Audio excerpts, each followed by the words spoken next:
You just keep going. So every time you get to the mound, you just lay it all on the line and go as hard as you can again. Every time you get to the plate, you just go for it because you've trained yourself to build that confidence to where you trust it. You trust the process if it's doesn't go the way you think it should go.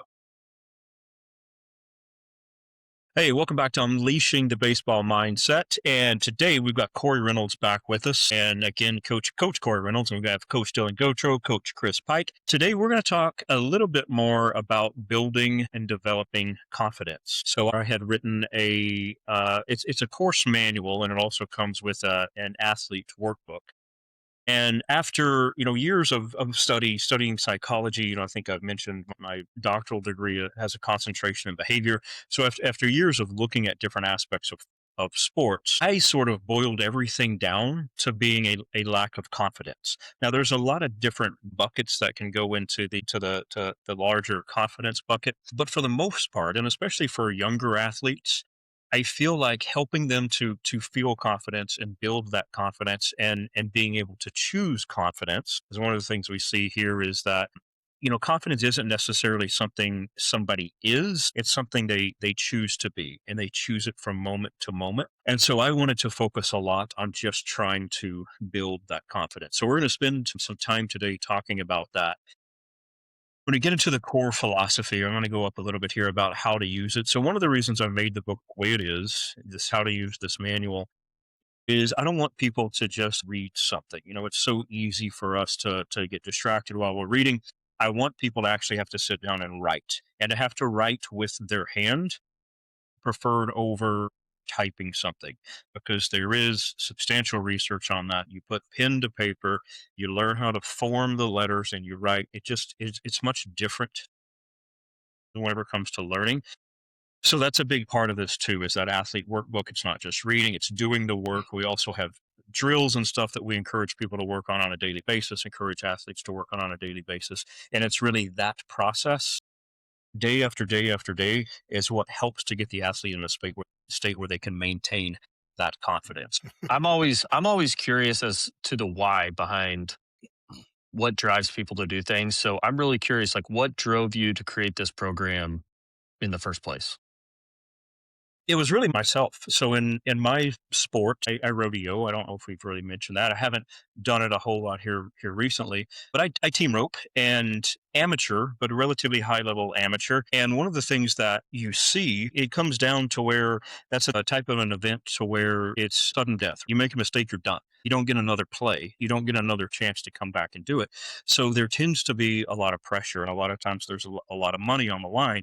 And again, if there's a mistake, sometimes you can work around mistakes, but most of the time it's just over. And better luck next time if you have the money to keep competing, because it's very expensive. So that's what really got me to thinking about it, is what's limiting people whenever it comes down to the line, what's limiting their performance, and how can I help them overcome it. And so that's really what started this. And Dylan being one of my best friends and being in baseball, I initially started research looking at the rodeo industry, because they don't have this. There's no sports psychologist in rodeo. That's just not a thing. But the more I talked to Dylan and started learning much more about baseball and the rates of failure and being able to continue, I started thinking, well, that's a really close parallel to rodeo. Just so happens my whole family loves baseball. My son plays baseball. My mom would play for the Rangers if they would let her. So that's really where it started. And I've just had an interest in psychology, a little bit of a background in psychology. So it just kind of merged well. So I guess I'll jump in, maybe start some of this. I think, baseball, all sports, but we're baseball guys, so we'll talk on the baseball side. I think confidence. It's such a it may be the most critical component in my mind, of what makes a good baseball player, right? So, when I was in it wasn't until high school that my coach told me that baseball was, pick a number, but 94% mental. And I thought, what is he talking about? What do you mean 94% mental? 98, it could be 98, whatever you want to argue that high. You get the point. So how do how do you perform at a high level with something that's that mental? And I think the root of it is simply confidence. That's what it is. What I think about immediately and how baseball players sort of exemplify this. And I used to tell my team this. I can remember, when I was younger, there's sort of this thing out there, this notion in the general public that baseball players are cocky and they're conceited. They're not. They're just that confident, right? And there's a big difference. And that, sure, there's a line. There is such thing as cockiness and being conceited. But I used to tell my boys, my team, I want you to be so supremely confident in what you're doing that you might get accused of being cocky. You're not. You're confident.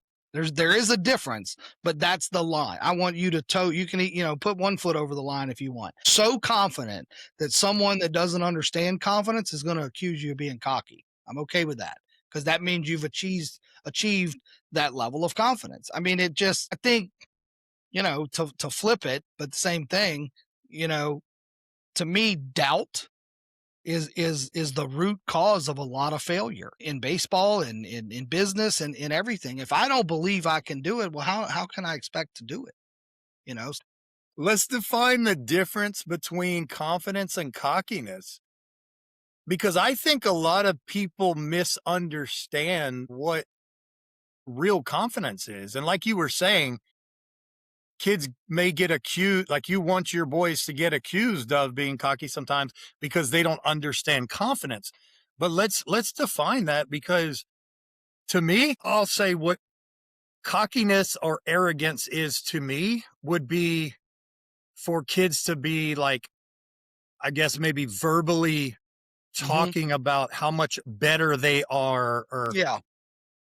I can do this, you can't do that, right? So, but at the same time, if you look at the highest level collegiate professional baseball players, are they maybe a little bit cocky? Maybe so. And I'm not against it, to be honest with you, to have that swagger where I say, I'm better than you, I'm going to beat you. Is that confidence or is it cockiness? And do I really care? So the difference is, do you have the work ethic to back it up? That's the difference. Okay. If somebody has the work ethic and they've committed to the process, then it's confidence. It's not cockiness. Just to your point, Chris, or I think you alluded to this, the outside person, they can't tell until they see the kids perform. Or the person perform. But I think that's really the difference. And I know, like Dylan, you've mentioned Max having swagger and stuff. Absolutely. If they have the work ethic to back it up, then that's the key difference in my opinion. I think to build on that a little bit is like arrogance in my mind is a little bit blind.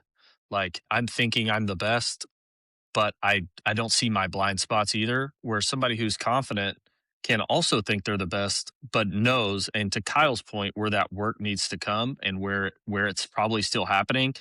For example, even though I've won the Triple Crown in batting, that doesn't mean I stopped working through it. Yeah. Yeah. I wonder too, Kyle, question. I mean, is it not more, sorry, terrible choice of words there.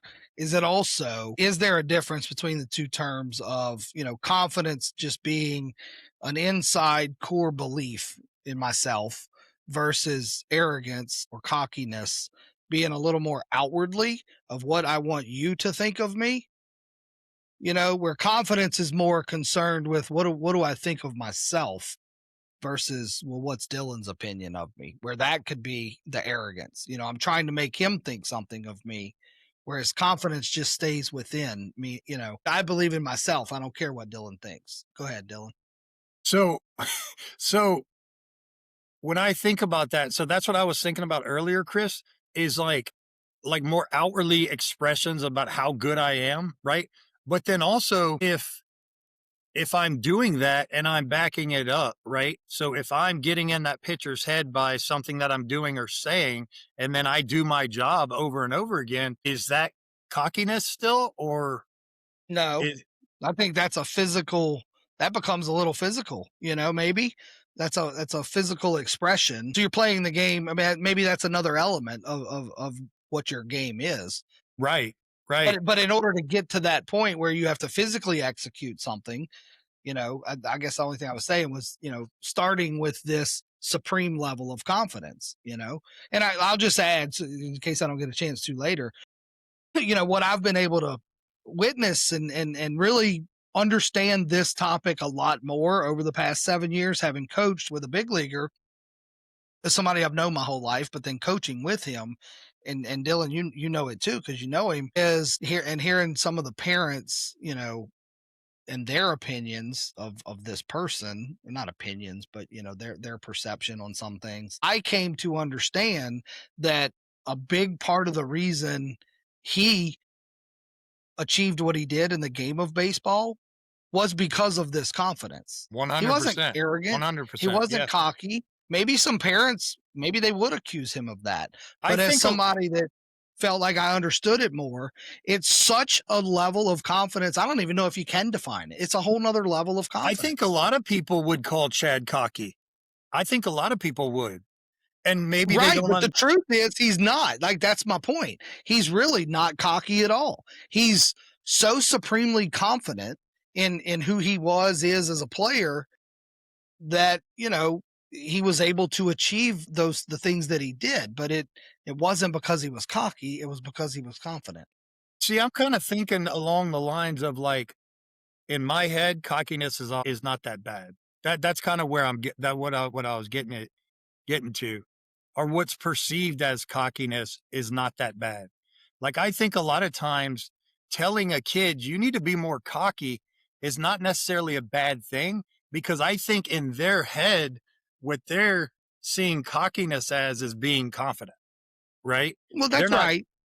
like, the kids I don't. think it's a very fine line. That's why I said Yeah. that earlier. Yeah. I always wanted my team to be so supremely confident that, again, maybe you are accused of being cocky. Yeah. If we Yeah. if we understand the real term, you're not at all being cocky. Not that that's a bad thing, but yeah, I mean they're so closely related that they can be interchanged to some degree. I think another differentiator between the two would be like confidence is, again, we talked about it being something that you choose. It's not something that you are. But because of that, it's more long term.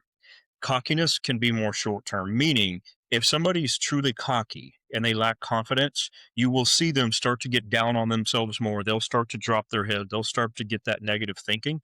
And then that was cockiness. The confident person, and we talk about competing too, the confident person just keeps competing because they Yeah. see it as part of the process and part of the bigger picture. So again, I think, yeah, cocky could be confused, demonstrating some swagger. Drew Brees had a great quote because I think everybody would say that he was relatively, low key most of the time. But, one of the things he said is, yeah, you get him in the right situation and the right things are going, he's going to have some swagger and some cockiness about him. But you didn't really see that very often. But it was still there. And I think it's similar. The personality types can play a big part of that as Well, well. Yeah. True. that's a big part of it too. I mean, I'll share this. So my son, he's a freshman, talking to for Chad, but also another dad baseball player friend of mine who played SEC ball. So I value his opinion. We're talking about my son, so my son does a lot. He executes a lot of things well. He understands the game of baseball. So much positive to him. But both of those other guys told me is they said the only thing he needs is he needs to develop a little bit of this attitude, for a more global term, cockiness, confidence, swagger, whatever word you want to use. My son needs that. That's the only thing missing in his game. And it's largely because of his personality. It's not his personality, but that's, what I've been talking to him about. It's important. Yeah. I think when I you talk firmly about confidence, you can relate it to a level of humility as well. When you take that step from cockiness to like arrogance, you lose some of that. It becomes selfish and not about team. And when we're talking about this, we're obviously talking about team and team sports and not about me, right? And I know you talk about that in your system, Kyle, about where the focus of the goals are and who you're playing for. And it's something, we repeat to our teams a lot. I think I talked about it last time I was on, is like we always ask the boys like over and over, just so it's ingrained, is like, who do you play for? It's not yourself, it's not the coaches, it's each other. And when they have that sense of team and they operate together confidently, I think, you can have a little bit of that cockiness, like I'm the best, but it kind of keeps you away from that arrogant, less humble type of attitude. And I've heard humility defined as like, it doesn't mean I think less of myself. It means I think of myself less. And so that's where I think, you can really get a distinction of who is it about. And if it's about the team, it can be viewed as maybe that marriage of confident and cocky versus arrogant and selfish. Yeah. And, when you say that too, not to like plug myself, how great I am, especially when we're talking about humility here. But that was something in a recent article that I wrote. That was something that I talked about it in my articles. They have a biblical perspective. But like, why does God teach through hardship? Well, I mean, because most people won't learn if you just give them all the good stuff.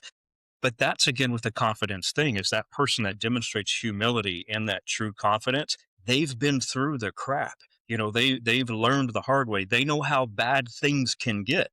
And so that's why they tend to be a little bit more humble most of the time. That can be different with kids. I don't quite know what that would be.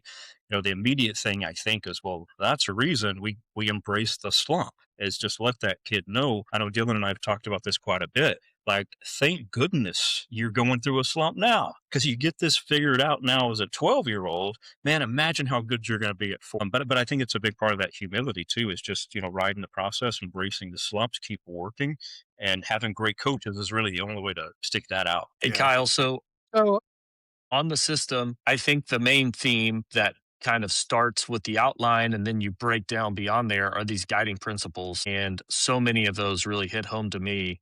So I'm curious how you found the path to identify those 5 things. Like, these are the guiding principles, these are the things that matter. And the whole basis for what we're going to do is going to be built on these things. Great. I'm glad you asked that. So I leaned on a lot of other people's prior work, which I do reference them and talk about them in there.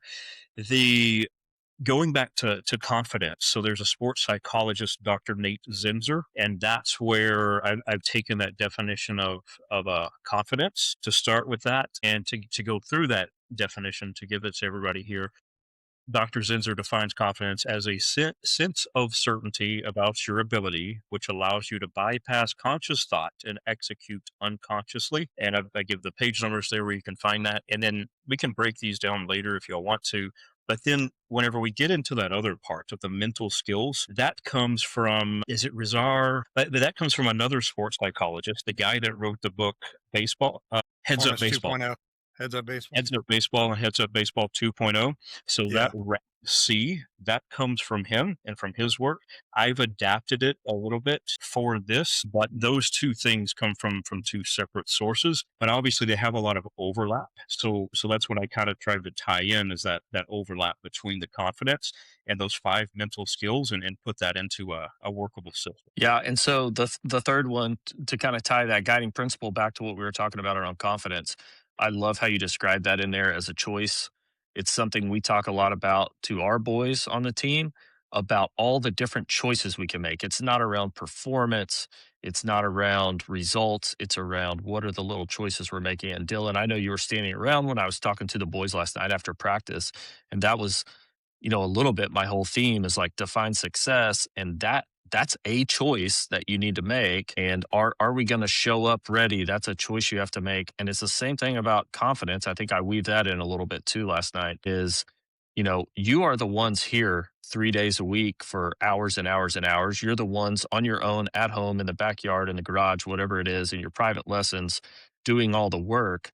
So spend a minute and reflect and say, I'm doing the work. So I believe in myself, and it's not how I feel about it, which is what you're saying in there. It's not an emotion. It's a choice that I'm going to say, I feel confident in my training. I feel confident in how I've prepared and how I've spent my time.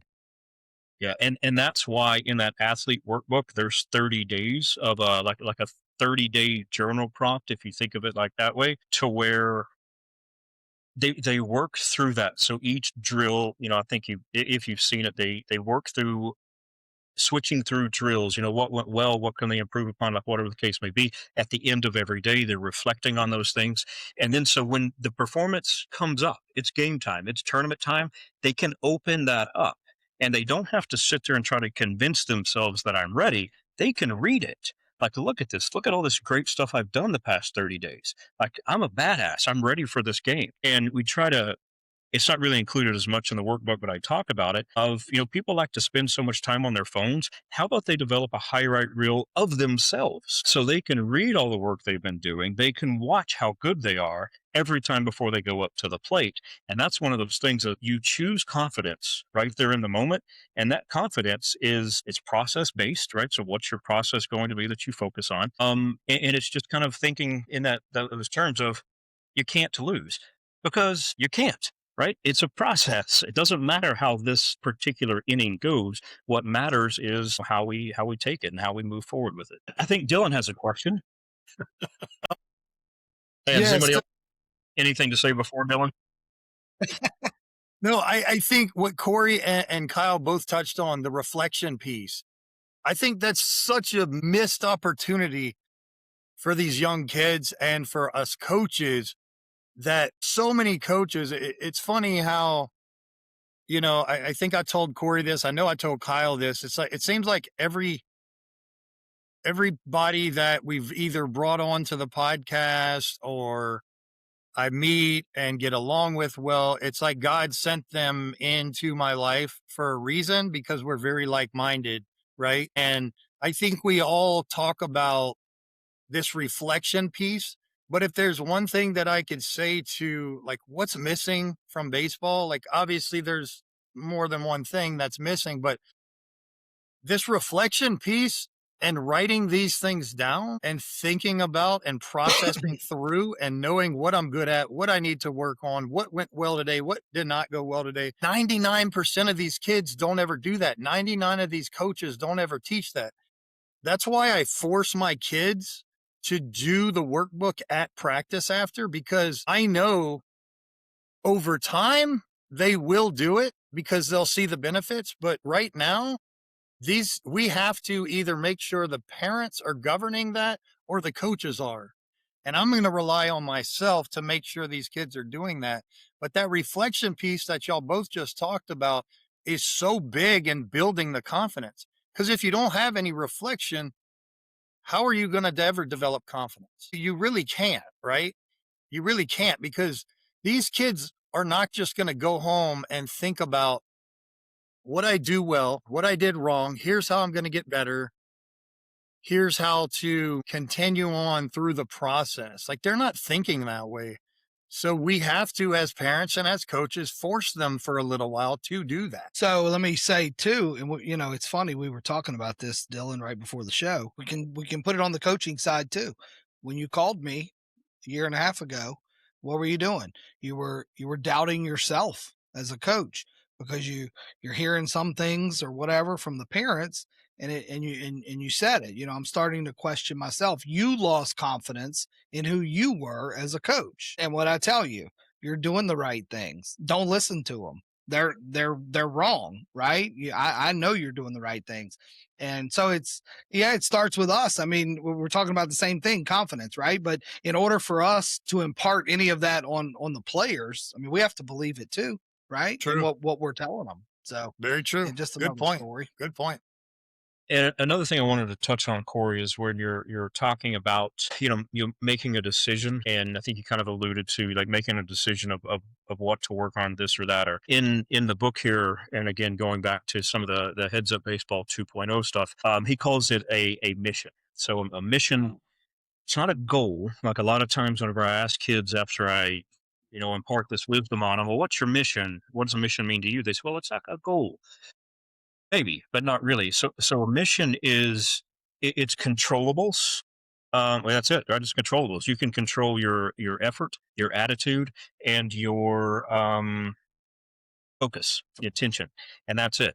So talking to a lot of kids after we went through this program, like, what's a mission mean to you? And they say like, I want to hit the ball as hard as I can, or not necessarily that. I was talking to a pitcher, and he's like, well, throw strikes.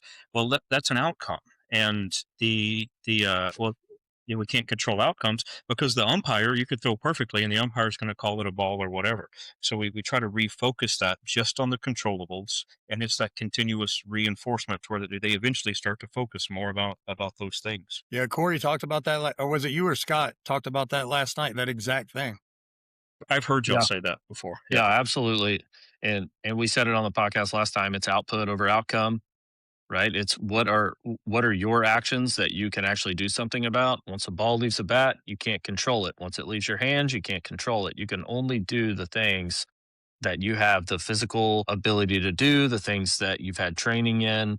And if the other thing I talk about too is I want 100%. I don't want the scared play, right? I want you to play like you know how to do everything. And then when you don't, now we've learned something else that we need to work on. And that turns it now into a controllable from an uncontrollable potentially, if it's something we haven't been trained on yet. So that's a great point, I think. And I'm thinking maybe I've used this analogy before, but I just think it's so applicable here. So I've read a lot of books on particularly the Navy SEALs and how they train, right? And I think most people out there who don't even know a Navy SEAL would say, "Oh yeah, they're arrogant. They're all these things we're talking about."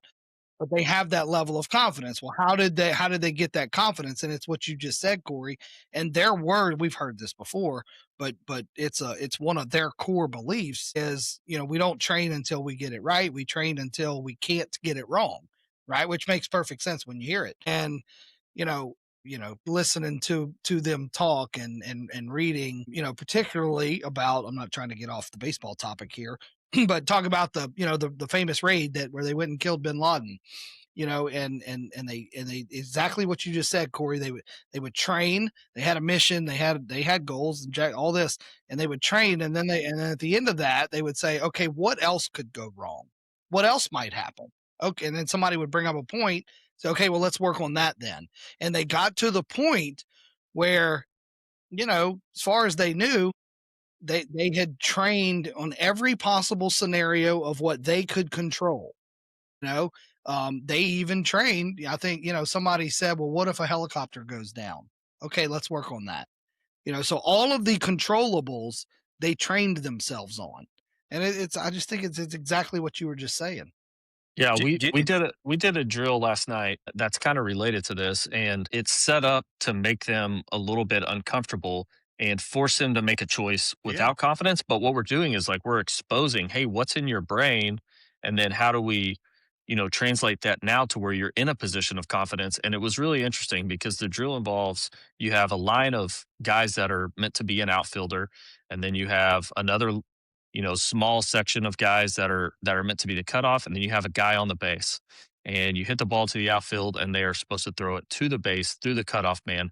But the guy that's on the base, positioned there to be the one that's putting the tag on whoever that runner could be, has got to make a decision as soon as that ball is in the air from the outfielder's hand, and it's am I going to tell that guy to my cutoff man to let it go, or am I going to tell him to cut it and hold it, or am I going to tell him to cut it and throw at the base? And what I noticed was a lot of really quiet responses, or maybe really late responses, like the ball's already on the cutoff, and they're saying, "Oh, let it go," and it's like, well, it's too late now. And so my challenge to them was say something early, even if it's wrong. Like if you make the wrong decision and tell them to cut three and it was a perfect throw right on the bag and it should have been let go, so what? You just taught yourself what your timing needs to be, maybe to how to time that up better next time, and like what the decision needs to look like, maybe even how you positioned your cutoff man. Did you send him out and now you don't have enough room? And so I was really challenging him, be loud, commit 100% to whatever you say, and that's going to expose where you need growth, and you just got to keep pushing through it, and then you're going to get in that rhythm. And so I fast forward that to like a game, right? That decision could make a difference in getting an out or not. But a decision is better than no decision at all. Yeah, yeah. When I got into the real world after I gave up the dream here, and I got my first management level job, my boss gave me a book, real short book. Those are my favorite kind. called the 1 Minute Manager. And the whole point of the book was you have to make a decision quickly. And it says exactly that. Even the wrong decision made quickly is better than no decision at all, because at the very least we'll learn from our mistake. Okay, well, that was the wrong decision. How can I do this differently? And in the realm of youth baseball, this is hopefully not, I mean, it's not the pinnacle of anything, right? All of these kids are trying to reach the next level. Okay, we're always trying to reach the next level until some of you get there. And so in the realm of trying to reach the next level, the mistakes are okay because we're going to learn from them, you know. So yeah, make that wrong decision. Make some decision. If it's wrong, we'll work on it. Chris, have you ever read much from Gautreaux? I don't remember if that's his first name. Yeah, a little bit. I mean, not as much, but yeah. I mean, I'm very familiar his with him. thing was, if they were prepping or if they were in the middle of a mission and something goes wrong, his response was always good. Now we have an opportunity to learn something new. 100%. If you take these, and I think I might have mentioned that actually in an email, Cory, but if you kind of take those opportunities, Dylan and I were talking about this. A lot of times most of the time, kids can't logically process this stuff. So it is just, Cory, I know y'all mentioned this a lot, but it is that repetition and consistency in the message and demonstrating our behaviors. But if you are demonstrating those behaviors ourselves, but if you do that, right, something goes wrong, good, celebrate it, because now we have an opportunity, like Cory said, exposing the weaknesses, and now we can work on it. But I thought that's an interesting perspective from Gautreaux. Yeah, and then and he was the leader, you know, he was the commander, you know, officer, commander. So. Yeah, that's what I tell my kid when we go to hit. I have a batting cage in my backyard. I'm really passionate about hitting, as I told you guys before, and he's a pretty good hitter. But I tell him, hey, when we go in that cage, if you barrel every ball, like you're reinforcing reps, right? But we didn't find anything that's necessarily going to make you better. So if you feel like, hey, keep the ball in the middle so I can barrel it, but I'm trying to challenge you outside and you're like, I just want to hit the ball in the middle right now. No, let's challenge where a weakness might be or where we can find something that makes you better. I think people should fail between about 30 to 40% of the time in practice. The only reason I don't think it's higher than that is because if it was, a lot of times that would just really beat down somebody's motivation, and then that makes it hard to find that confidence. But yeah, if you're setting up a practice where everybody's always successful, that doesn't do anything. If you're not, and we've talked about this, right? If you're not a little bit frustrated, the brain's not being stimulated to adapt, and so that's always a fine line too, is figuring out, well, you got to push them so they adapt, but there still has to be some success mixed in with that, so that way they want to continue working on it. But yeah, I think maybe that's kind of built in with baseball anyway, that a higher percentage of failure, especially whenever it comes to batting. But even on the fielding and stuff like that, find ways to push them to where they make errors, so that way it gets them to thinking and learning. Yeah. Well, look, if you look at big leaguers, right, and they after a game and they go into the batting cages and hit off of a tee, they're not working on the things that they do well. You know, Barry Bonds takes a inside pitch and hits it, you know, to the next state. He doesn't. I don't know that he's going to the cages and hitting 500 balls off of a tee for that same inside pitch. He's working on the things that he maybe he's struggling with. You know, um, if he, I don't know that he struggled with anything, so he's maybe a bad example. But that's what the professionals do. They take they take their weaknesses and that's what they work on. I need to get better at that. You know what I mean? We had a saying. Chad had a saying. He said it so much in 7 years. It should have been a T-shirt. Was get comfortable being uncomfortable. You know, we were talking about Cory. You mentioned something about that earlier. You know, and that's you just have to embrace that. You know, and again, you know, back to the Navy SEAL analogy. You know, the whole training regimen they go through with being wet, being cold, saying all this stuff.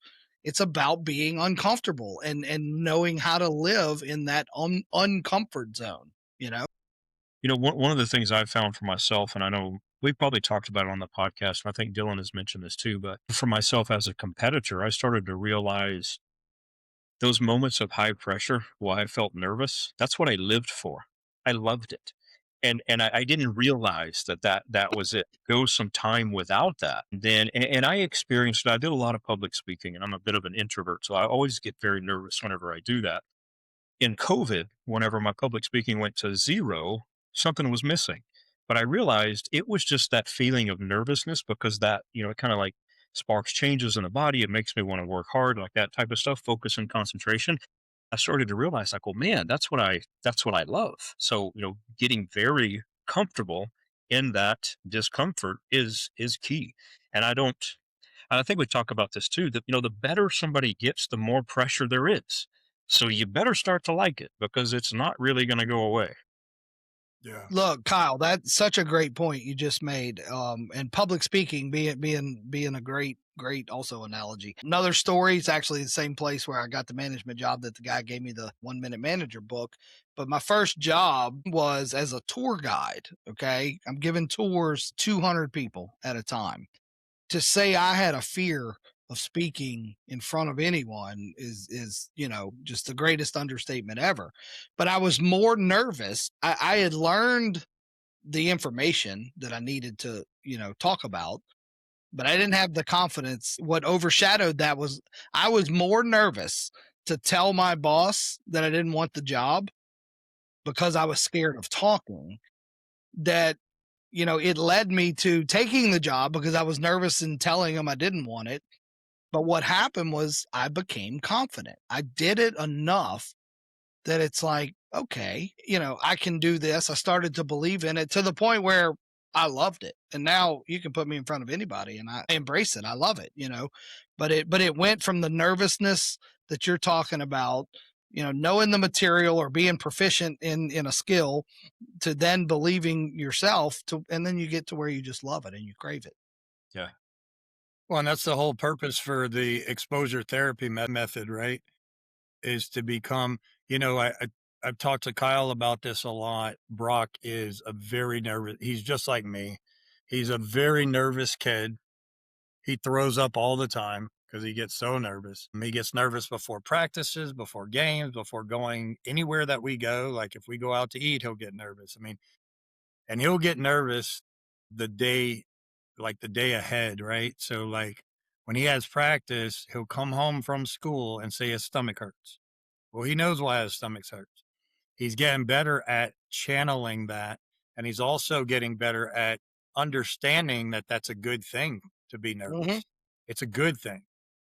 So it's so funny because we talked to Kyle about this the other day about how good he has gotten with his throwing up and how he can make it to, a little bitty spot this big, do his throw up thing, go on and do his job, right?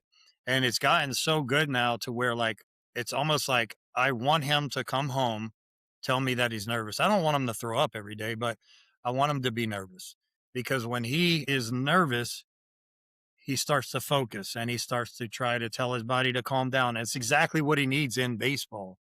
And so it's been such a healthy thing in a way for him. And it was for me too. I've told Kyle the story how I threw up before school and before games for a year and a half when I was a kid. And it was every single day. But because my parents kept pushing me to do that thing, whether it was going to school or going to the game, right? So at first, when those things are happening over and over and over again, you just want to like isolate, right? And stay home. I don't want to go to practice today or I don't want to go to school today because I get nervous and throw up.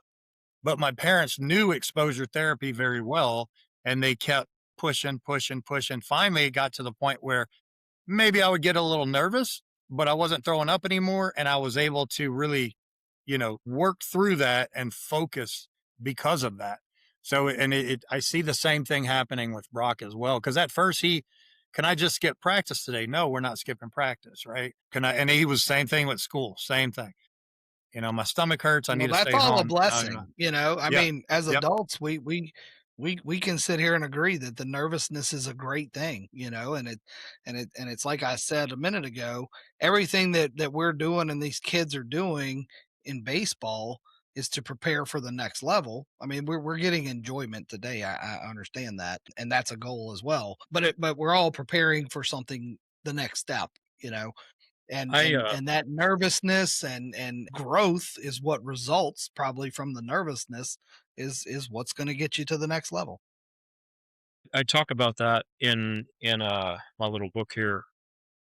I kind of listed underneath like these human realities, right? There's things you can't change. And that response to nervousness and anxiety is a key part because it's a biological response. And in most cases, it's immediate.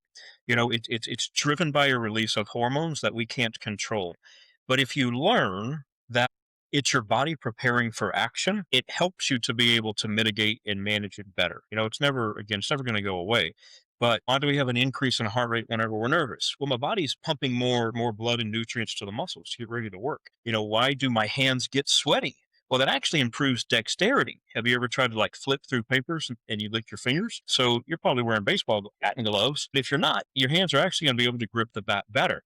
Your pupils dilate so you can focus better. So your body is so prepared for action. You're mobilizing fuel better that you're ready to work. Like you're ready for something. And it's different with kids, right? They can't necessarily connect all the dots. But again, with messaging, I think the more we tell them that, like that is one of the most potent performance enhancers on the planet, and it's all free and it's perfectly legal. Just learn to use it. Yeah,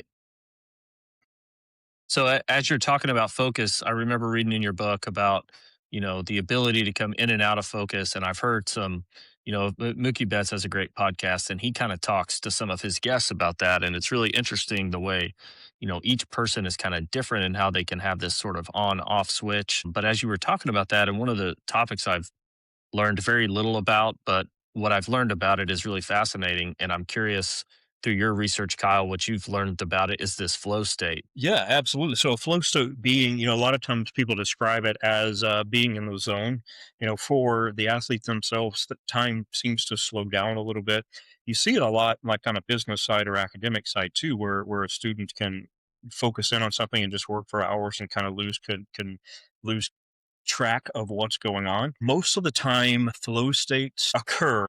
It's usually very, very close to the border between ability and something they can't do, right? So it's whenever somebody is pushing themselves to the edge of their ability, so that stimulates a little bit of that anxiety, but it's something that they tend to do, like that helps to encourage somebody into a flow state. But I really think that's kind of the main thing about inducing one. It can be a little bit different for everybody.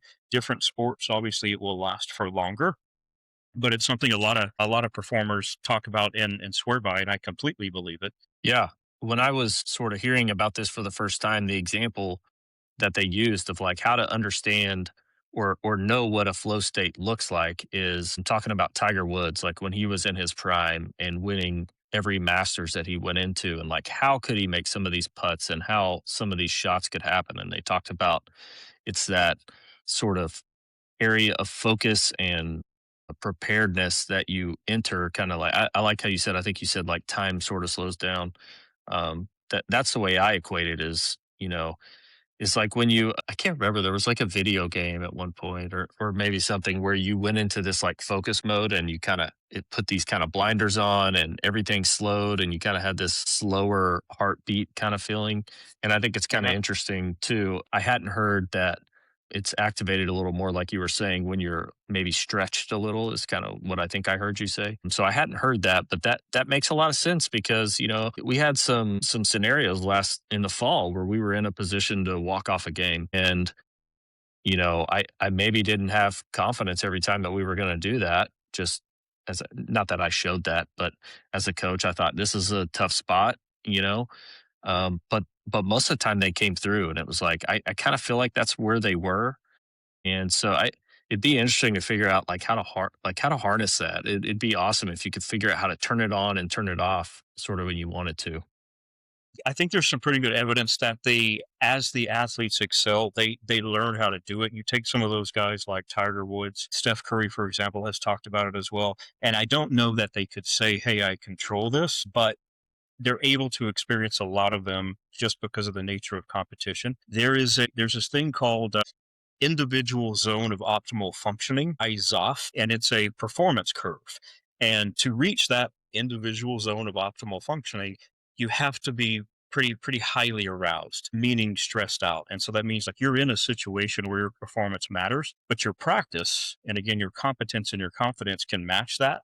And so you can just kind of like fall into a flow state and perform well in most cases. I'm wondering, I'm sitting here listening and I'm wondering, maybe I'm off base here. This idea of nervousness, is it tied at all to, what we know as like fight or flight?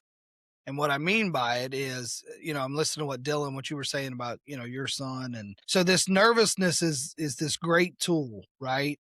And if we choose to fight, then you embrace that nervousness, right? And I think what'll happen is that nervousness leads to an extreme level of focus if you're going to fight it. Now you can flight and say, well, I don't want to go to practice, or I just don't want to do it because I'm too scared that I'm going to fail.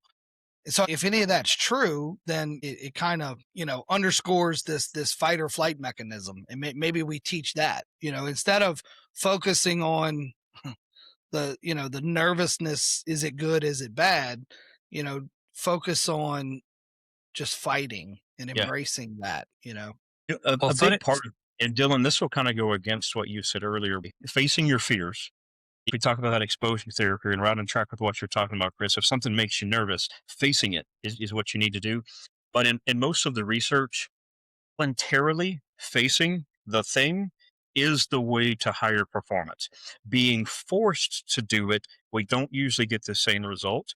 But Dylan, and I think we've talked about this before, maybe it was with Cameron. Sometimes with kids and youth athletes, we just have to force them right now. Yeah.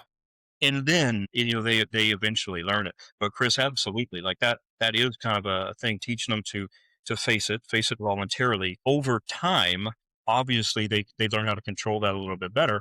And then, initially, whenever somebody gets that really, really nervous feeling, you feel your heartbeat, you feel scattered. You don't know what to do. And that's there's fight, flight, or freeze. There's a third F. And that's usually where the freeze comes from, is they feel too scattered to be able to make a decision.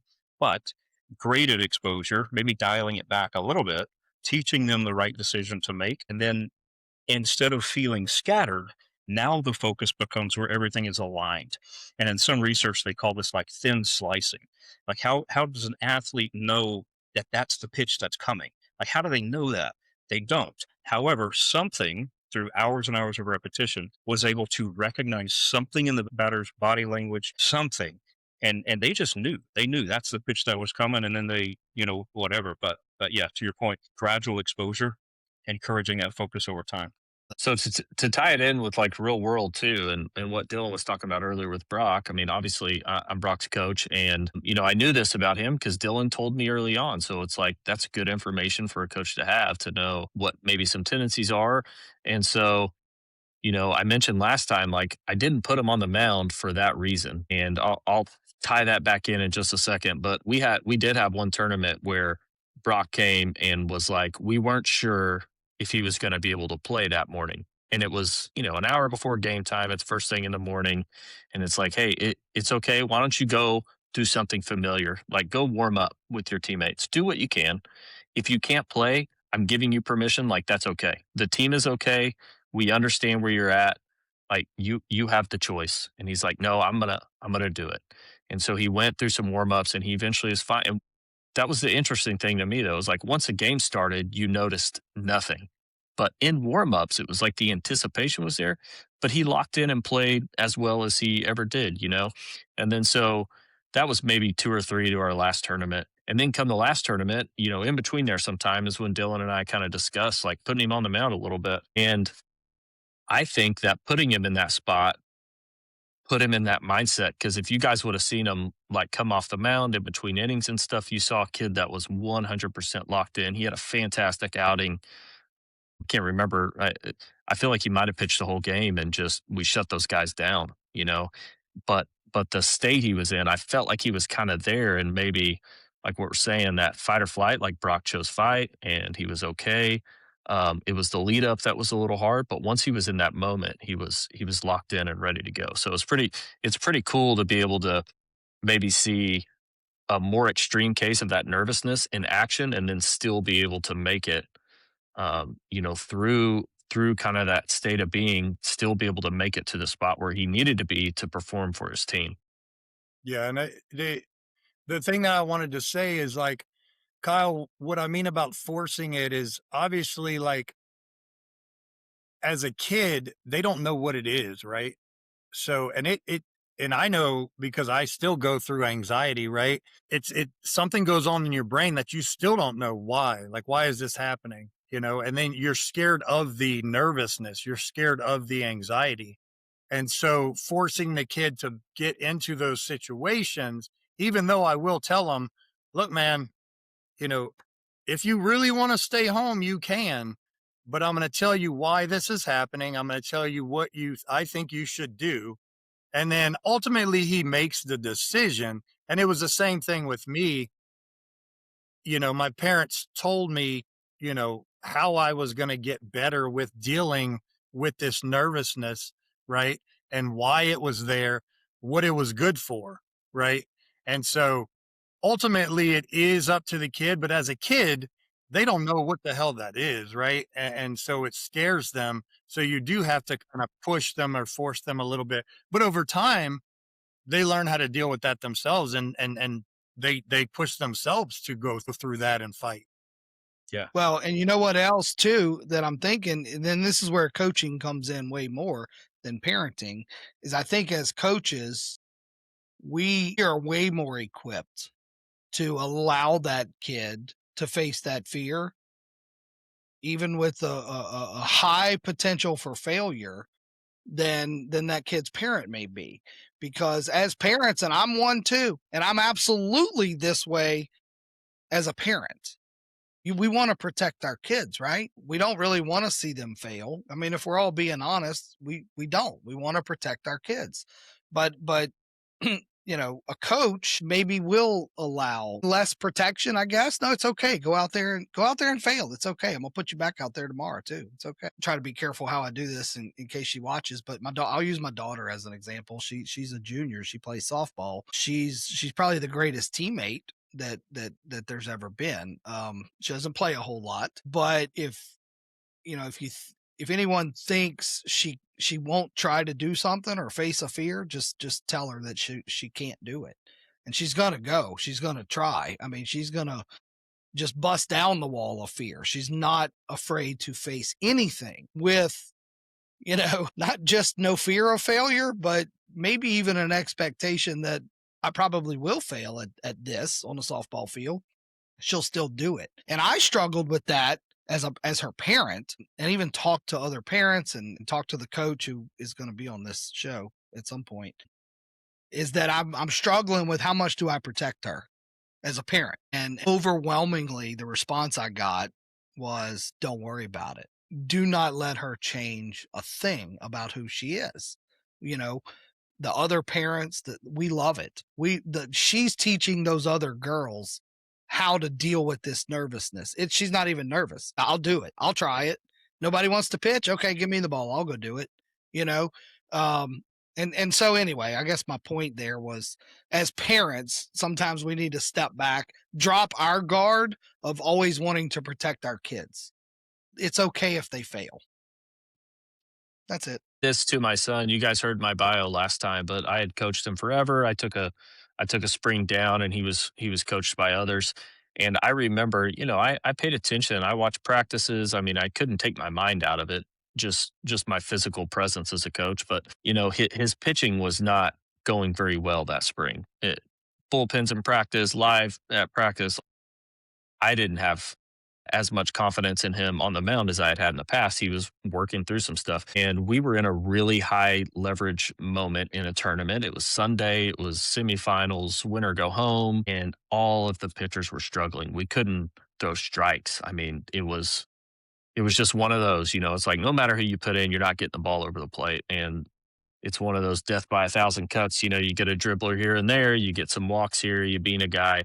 And we were going through the staff, and it was like nut cutting time, and we needed to tighten up and win. And the coach put him in, and I don't know, maybe pitched once for the team that year so far. And I was like, wow, like, what is this guy doing? A little bit like I wouldn't have done that. But he came in and he pitched like 3 innings. We ended up losing the game, but it wasn't because of that. He actually shut them down, turned off stopped the bleeding from all the previous innings, And I was like, man, what a great thing that I wasn't in that spot making that decision, because that Yeah. allowed him to be in that moment and see what he could do. And so, I think I've tried, I don't know that we can ever really overcome all the bias we have in our head.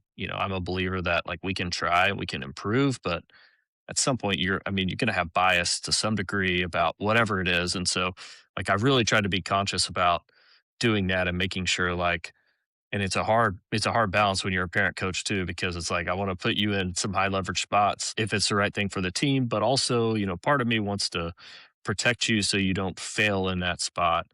But I've tried to really fix the second part of that and allow that to happen, not just to him, but to others that I think, you know, I had a kid, it's like it is having a lot of trouble throwing strikes, right?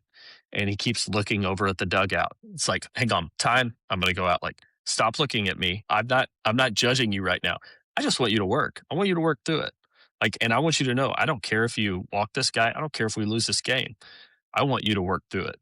And it was like that flipped a switch and it turned it around and went. So it's like it's sometimes a hard lesson learned, but I think it's important as coaches, as parents, as whatever, our role is in sort of mentoring and bringing up somebody, that we kind of allow that space to experience that and see the growth that comes out of it.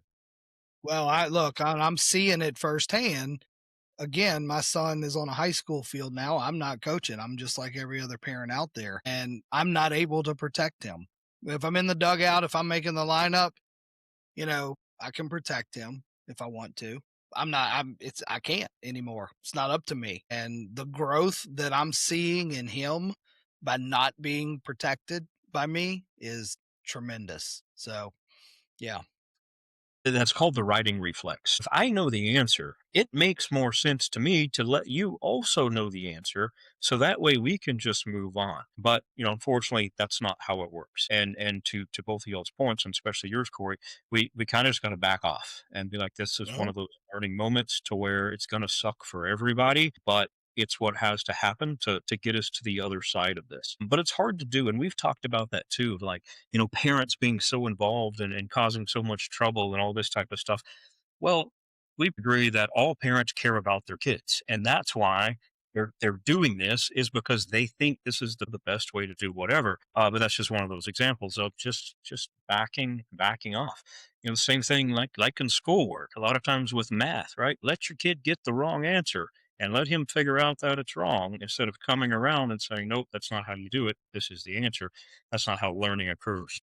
That's exactly right. We had an incident happen. We picked up a kid on our team now for how was it? Maybe our 11 year maybe came to our team.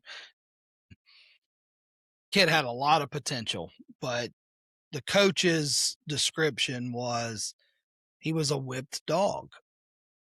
Like it was going to be a little bit of a project. Okay. Um, but we saw the potential. So I'll never forget very early, it was a March tournament. So early in the season, we put him out there to pitch, struggled a little bit, I don't know, second inning, maybe we have to, we take him out before his butt hit the bench, came out in the middle of an inning. His dad had already, he was already making his way to the dugout. And I'll never forget it. Chad, who's right there, looks at his dad and respectfully, but said, "No, not right now." And the dad said, "Okay," and turned around and walked back. And it took us several months to sort of undo these whippings, right? That this kid had gotten for a long time. And he developed into a very good pitcher and a confident player, a confident kid, because he was able to face that nervousness, face the whatever you want to say. So yeah, I mean, like we're talking about, we in this case we needed the dad to back off, and with the personality there, we had to be a little more blunt about it, but it worked. yep. Let them work through it. Let them work through it. There's so many cases of that I'm thinking about right now, where if these kids were just left alone, let them go back into the dugout, think about it, have a little talk with Hmm. them as a coach after the game, they would be so better off. because I think there's a lot of scenarios like that, because we don't know what's happening on the ride home. We don't know what the conversations are at the house, right? All that we know is that we can see it in these kids' eyes that, like Corey was talking about, we've had players in the past that would look in the stands to their parents all the time, all the time, all the time. And we had to literally, I mean, I can't tell you how many times I would say, don't look at me. Don't look at your mom or dad. I want you to focus on the matter at hand. And that is it. That's all that you're doing. Your job is to do what you can do while you're out there. It's not to please me, please your parents. It's to please yourself and your teammates. And that's it. And, we've got two in particular, that last season, they had some of their best pitching outings because of the fact that they were more focused on him and the catcher. That's it. They weren't focused on their parents. They weren't focused on me. And it made their lives so much better. And when they had a bad outing, you take them out, you put them on the bench and let them deal with it. Exactly right.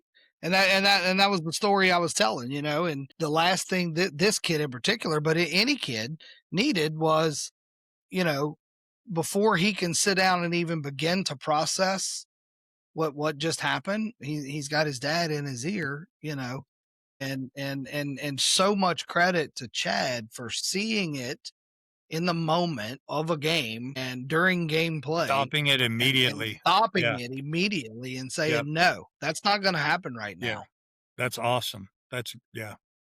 Dylan, I think people, not necessarily kids, we talk about kids a lot, but this applies to any athlete. They want something to focus on. They need something to focus on. So, right, they either look at the coach, they look at their dad, and then that there can be focal points. A lot of batters look at the bat, look at this or look at that. But I also think like that's a key opportunity to start teaching more about mindfulness. So, in that moment, after it happens, if you just focus in on your breathing. And this is where you talk about, and I talked to some of the pitchers about it the other day, but again, it's hard to really know what they pick up on. But like in between those pitches, maybe the only thing you think about is just a big deep breath. You think about your lungs expanding, how the body's relaxed or whatever, and turning that focus to something that it's internal, but it's also objective in a way because it's a feeling, but it's Yeah. happening. Kind of turning it to that. And then we say, pick the mission. Yeah, I mean, all that obviously is great, but just those few seconds in between, maybe the attention just needs to be all internal, just for a moment, to reconnect with the breath, and then they get back to it. I think my point there is giving them something to focus on. So don't look at me, don't do this. Close your eyes, take one quick breath to think about your breathing, and then get back into the process. Yeah. Yeah. Well, look, I think, I mean, all kids, I mean, it's to some degree, you can sort of get lost in this nervousness and get caught up in the moment, right? I saw a video recently. It was just the greatest video ever. It was a little league team, pitcher struggling, bad moment in the game. The coach walks out to the mound, calls timeout, walks out to the mound, gathers the whole infield around the mound. This is one where the coach was mic'd up. It might have been Little League World Series. I don't know. And he literally tells the corniest joke of all time. And then he's like, all right, that's it. Turns around and walks off. And the kids are looking like, is that what he came out here to tell us? Like, yeah, that's it. And it was, I mean, it's like, a deep breath, right? But just, let's refocus. Let's reconnect the mind here. And I didn't see the follow up, but I'm willing to bet you it worked. Yeah. I think even if it doesn't work, I think a lot of times it helps them rechannel, right? And that's Yeah. the whole point of it. So every time I have a pitcher struggling, the first thing I do is say something really stupid. I'll call time. I go out there, I say something really stupid. Most of the time they don't understand it or get it, but they're like, what are you talking about? No, I think that can be such a valuable tool for coaching, Yeah. I mean, Yeah. Get their mind off of it for a split second. And then they rechannel. It works a lot of times and sometimes it doesn't. But the fact is they're learning how to get their mind off of the bad, laugh at something, maybe take a couple breaths, get back into it, We talk about mindfulness, and this is a key opportunity to do that mindfulness training. And a lot of times, these type of mental skills can be generalizable, meaning that if you practice it over here, it actually makes you stronger over here. And mindfulness is one of those. So if you can set it up where throughout the day the person is practicing mindfulness. Now, when I say that, people talk about a mindfulness practice like 5 minutes. I'm going to lay down and think about my breathing. But true mindfulness is being mindful all the time. You're always thinking about what you're thinking about without any sort of judgment. But little things, and this has kind of been mentioned before, but I've heard it in a lot of other contexts too. Like whenever kids are walking between classes, have them count their steps. And then they think, well, this is weird, but that's mindfulness. They're thinking about their steps. Yeah. And when somebody asks them a question, well, it distracts them, but then they rechannel and come back to thinking about their steps. It does actually translate well to the baseball field because we're learning how to refocus and re-engage that attention onto a specific point. So stuff like that can be quite effective. It's a little bit non-traditional in a way, but it can help. What do you think about real time? Like during a game, like, okay, let's say they're chewing gums. Think about how many times you chew that gum, like how many chews you took, like in a pitcher's, like in a mound visit, like going out there. Hey, I want you to stop and think about how many times you chew that piece of gum in the next 10 seconds. Like with that, Maybe if it's time limited like that, I was really well, it getting is. Yeah, it is. but there's something in I think that does work, yes, and that's the key point of your rechanneling and refocusing. Yeah. There was a rodeo guy. He has the record of number of trips to the National Finals Rodeo, which is amazing. He's been 30 times. Like that's crazy to think about. For 30 years, he's been one of the top 15. But he told me one time that he counts the cow's jumps.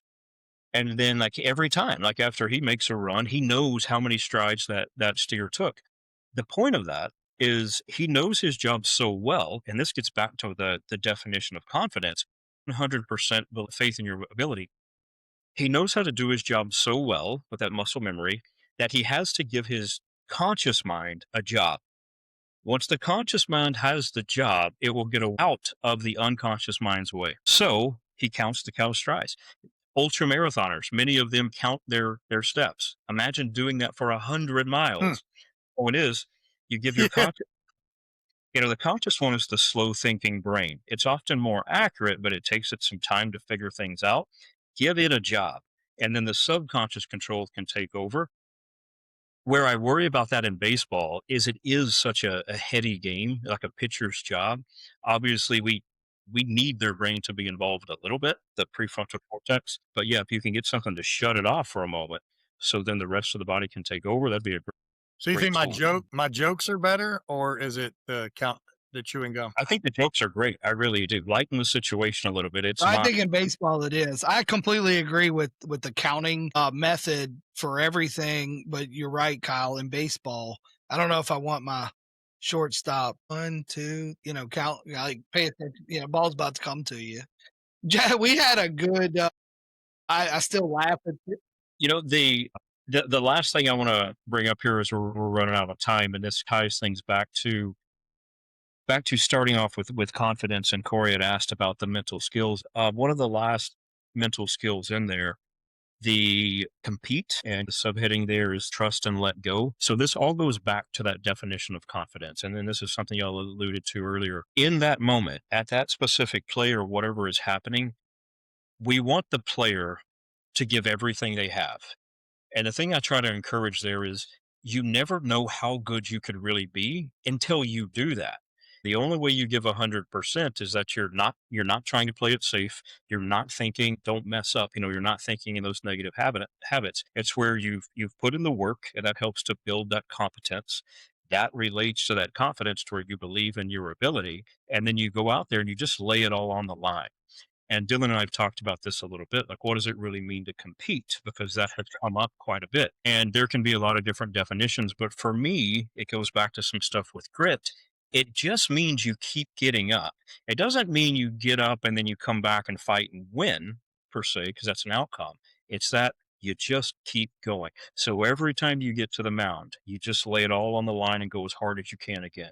Every time you get to the plate, you just go for it because you've trained yourself to build that confidence, to where you trust it. You trust the process if it doesn't go the way you think it should go. Yeah. Corey, Well you had said. Overall, I something. mean, Well, when Kyle was talking about, you know, we want to just act and not be thinking through all of our actions, the conscious versus the what you call it, subconscious. But she said, yeah, maybe we want our pitcher thinking. I think I can just, describe what we want. Like we want a pitcher thinking of his intent, but we don't want him thinking of, okay, step back, toe on the rubber, now put my foot here, and now this is how high I'm going to kick. Same thing when we're hitting. Like I don't want him thinking about, okay, now step, now roll the hips, now do this. Like we want all those movements to be just natural because they've trained them so well. But we do want the thought of like, hit this spot, have this approach. Like as a hitter, I'm looking for this pitch, know my count. So we want the thinking to be like a little bit pre pitch, like as I've stepped out of the box or I've stepped off the rubber, or in the case of like I'm a shortstop, like if the ball's hit here, if the ball's hit here. But when the play starts is when the thinking stops and we've already planned it and our movements are already trained. yeah. Great So, point. Great point. well, let me just say real quick to that point. I love it because what I used to tell our boys was, baseball it's the most mental thing that you'll ever have to do that you can't think about while you're doing it. And It's that's so what true. I Yeah, agree completely with you, yeah, Corey. exactly. And that's that's the skill acquisition process. At one point, it needs to be very cognitive and it's slow. The movements are choppy. You're thinking about exactly where the foot is on the rubber, exactly how you're going to do this, exactly how you're going to do that. But you repeat that and you repeat that mindfully, and then you build in that process, and eventually that becomes automatic, or what people like to call muscle memory. And the reason I always do air quotes with muscle memory is because memories Because the aren't stored. muscles don't have memory. Yep, it's all in the brain, right? So that's why it has to be mindful, very, very attentive to this process because it's stored as a memory in the brain. But that's it. Yeah, there's a point where we want the conscious brain very involved because we're going to have to learn it. But at the moment of performance, you should have done that enough to where that conscious can get out of the way and it's automatic. Well, and that ties back in. So that's preparation, right? And what did I say earlier with the using the Navy SEAL example is I don't prepare until I know how to do it. I prepare until I can't get it wrong. Yeah, that's it. Deliberate practice. I'd written that in my notes, but I know we're running out of time. But the big thing with deliberate practice is you're focusing on your weaknesses. You have somebody there that knows more about it than you do, so that way you can get constructive feedback as quickly as possible, and then you just keep doing it until you can't get it wrong. Yeah. That's right. That's right. And I think understanding the scale of what we mean by that, and this isn't realistic for kids really, but Chad would talk about big leaguers and well, how are they so good at whatever, this backhanding of a ground ball? And he said, because he's literally done that 100,000 times at practice, like probably last week. I mean, they're taking 10,000 a week, and it's to that same point. There's a kind of a myth about the 10,000 hour rule. I don't know if anybody's ever heard that. You can Mm-mm. become an expert at something after 10,000 hours of practice, but we won't go into the details, but that's largely a myth. There's a whole lot of things that play into that. But what appears to be true is 10 years. 10 years working on a particular skill or set of skills. The number of hours practiced within that 10 years can be different for the person, but that shows a level of maturity through the process of a lot of years working on building that foundation, a lot of years working on perfecting that foundation, and then a lot of years working on really executing all of that stuff. So it takes, we should assume it's going to take about 10 years of really hard work to get to an elite level, whether you're playing the banjo or you're playing baseball. Yeah. Yeah, I agree with that. I'm so glad you said that. That's one of the things I talk to our kids about, not in those exact terms, but it's, hey guys, the most important thing about the work you're off doing is that it's consistent. I would rather you do 10 to 15 minutes a day than try to cram that amount of time in on a Friday night. And then over time, you build that consistency to higher levels, right? What it could be 20, 30, 40. 60. It could be broken down into chunks, whatever that is, but it's the daily consistency and the habits and the repetition on your brain that's going to make an impact, not the big chunk of time right before it's required. Yeah, yeah. And Kobe Bryant had mentioned, and Kobe Bryant was a different kind of a guy, but I heard him say one time, like, and he was talking about youth sports. Imagine if you practice just 1 hour a day, every day. Like by the time you get to high school or whatever age, you'll have so many more hours of practice than everybody else.